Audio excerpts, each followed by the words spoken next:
ओम श्री परमात्मने नमः। प्रणाम।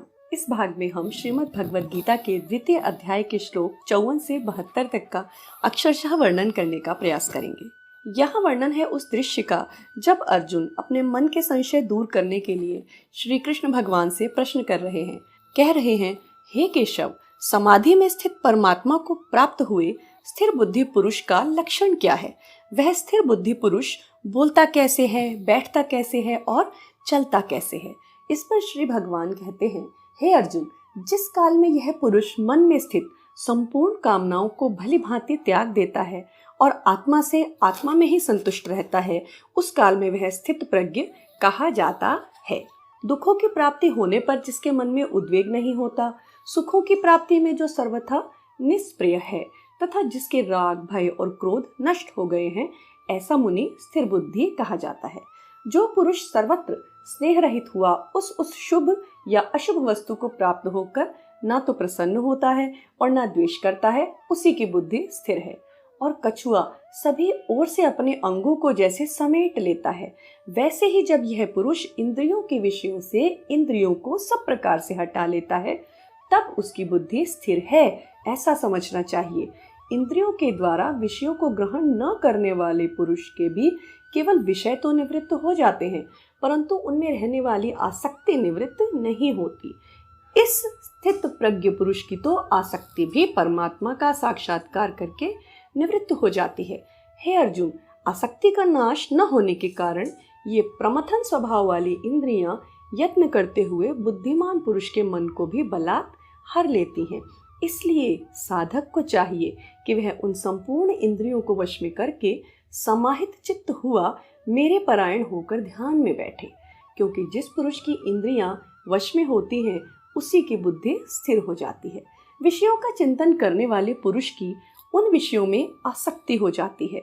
आसक्ति से उन विषयों की कामना उत्पन्न होती है और कामना में विघ्न पड़ने से क्रोध उत्पन्न होता है। क्रोध से अत्यंत मूढ़ भाव उत्पन्न हो जाता है। मूढ़ भाव से स्मृति में भ्रम होता है। स्मृति में भ्रम हो जाने से बुद्धि अर्थात ज्ञान शक्ति का नाश हो जाता है और बुद्धि का नाश हो जाने से यह पुरुष अपनी स्थिति से गिर जाता है। परंतु अपने अधीन किए हुए अंतःकरण वाला साधक अपने वश में की हुई राग द्वेष से रहित इंद्रियों द्वारा विषयों में विचरण करता हुआ अंतःकरण की प्रसन्नता को प्राप्त होता है।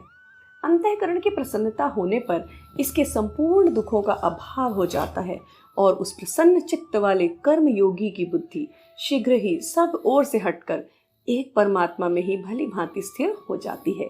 न जीते हुए मन और इंद्रियों वाले पुरुष में निश्चयात्मिका बुद्धि नहीं होती और उस अयुक्त मनुष्य के अंतःकरण में भावना भी नहीं होती तथा भावनाहीन मनुष्य को शांति नहीं मिलती और शांति रहित मनुष्य को सुख कैसे मिल सकता है?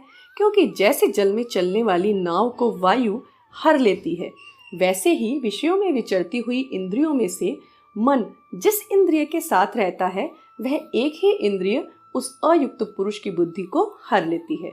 इसलिए हे महाबाहो, जिस पुरुष की इंद्रियां इंद्रियों के विषयों से सब प्रकार निग्रह की हुई हैं, उसी की बुद्धि स्थिर है।